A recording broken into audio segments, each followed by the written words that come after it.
Hey guys, it's Miss Ross. This is chapter 3 and 4 of Midnight on the Moon.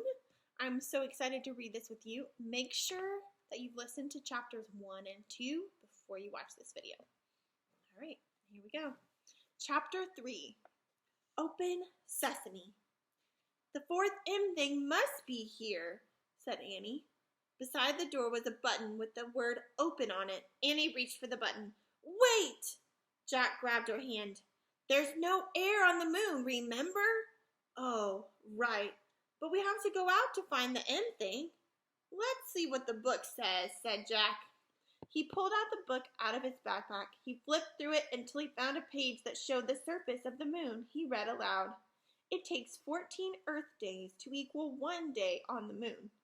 No air protects the moon from the sun's rays, so the daytime heat reaches 260 degrees. Jack looked at Annie. I told you our blood would boil if we went out there, he said. Yuck, she said. Jack read from the book again. Moon scientists wear spacesuits which have controls to keep them from getting too hot or too cold. They have tanks which provide air for 2 hours. Where do we get spacesuits? Asked Annie. She looked around, then trotted down the hall. Maybe there? Jack was studying his map. Let's try the spacesuit storeroom. Don't look at the map, said Annie. Look at the real room. Jack glanced up. Annie was peering through a doorway off the hall. There's a ton of space stuff in here, she said. Jack went to look. Bulky white suits hung from hangers. Air tanks, helmets, gloves, and boots sat in neat rows on shelves. Wow, it's like the armor room in a castle, said Jack. Yeah, with huge armor, said Annie. Let's pick out the smallest stuff, said Jack.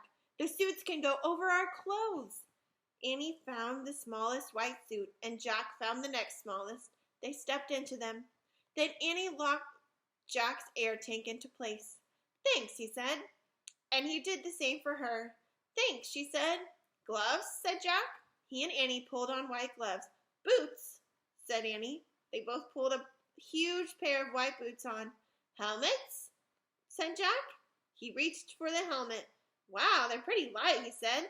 I thought they'd be like knights' helmets. Jack and Annie put the helmets on. They locked each other's into place. I can't move my head right or left, said Annie. Me neither, said Jack. Let's try walking. Jack and Annie moved clumsily around the room. Jack felt like a fat snowman. Close your visor, said Annie. They both closed their see-through visor. Cool air filled Jack's helmet. I can breathe, yelled Annie. Her voice boomed in Jack's ears. Ow! Talk quietly, Jack said. We have two-way radios in our helmets. Sorry, whispered Annie. Jack put the moon book in his backpack. Then he slung the pack over his shoulder. Okay, he said. Remember, we only have 2 hours of air in our tanks. So we need to find the fourth M thing really fast. I hope we can find it, said Annie. She gave Jack a little push. Watch it. No goofing off, he said. We don't want to fall over on these suits. Just go. Go, said Annie. She pushed him out of the room. They walked back to the airlock. Ready, said Annie. Open Sesame! She pressed the open button. A door slowly slid closed behind them. The door opened in front of them, and Jack and Annie stepped out onto the moon. Chapter 4, Moon Rabbits.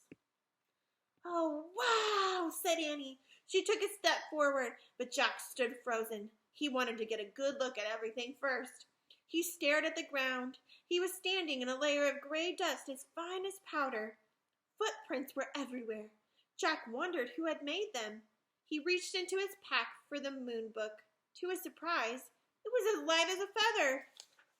He found a picture of footprints on the moon, and he read, The moon has no rain or wind to blow the dust around, so footprints will never wear away naturally, not even in 1 billion years.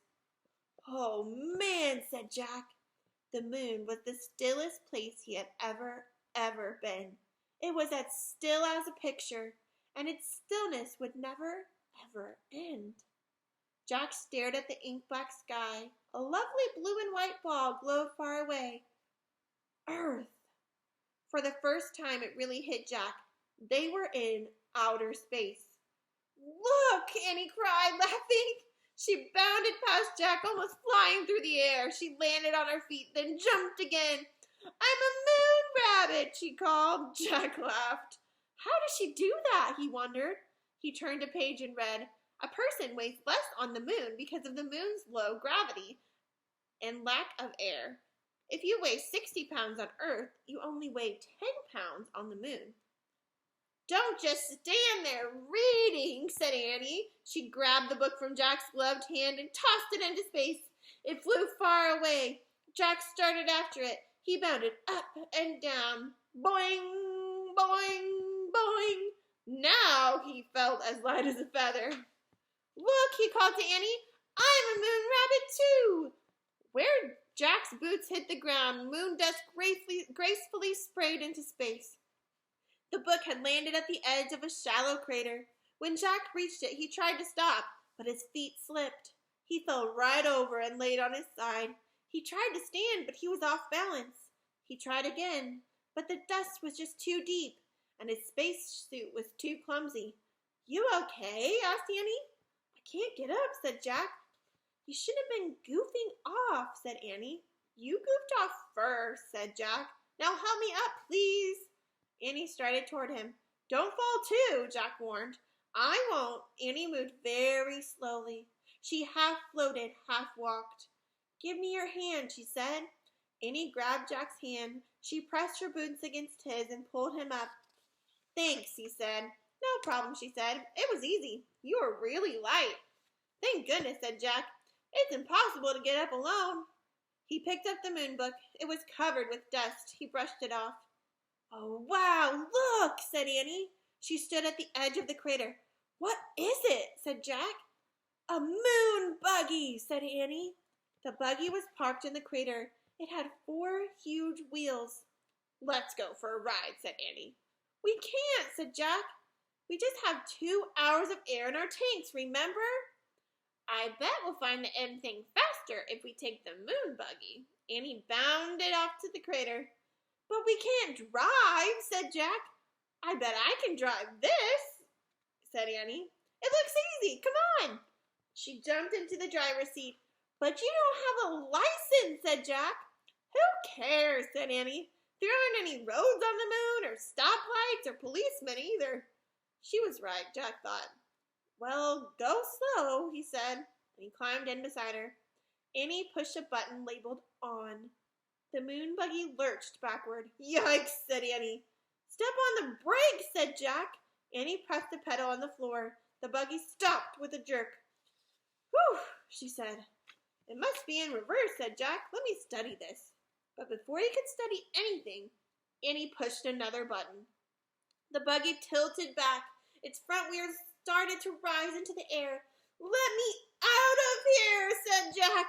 Annie pushed more buttons. The buggy's front wheels landed back on the ground, and the buggy leaped forward. Slower, said Jack. I can't, said Annie. I don't know how. Annie steered the buggy over the tracks on the ground. The wide wheels kept it from sinking into the deep dust. Careful, said Jack. The buggy zoomed out of the crater. Gray clouds of dust rose behind them as they took off across the moon. All right, that was chapter 4. Stay tuned for chapters 5 and 6 coming at you next time.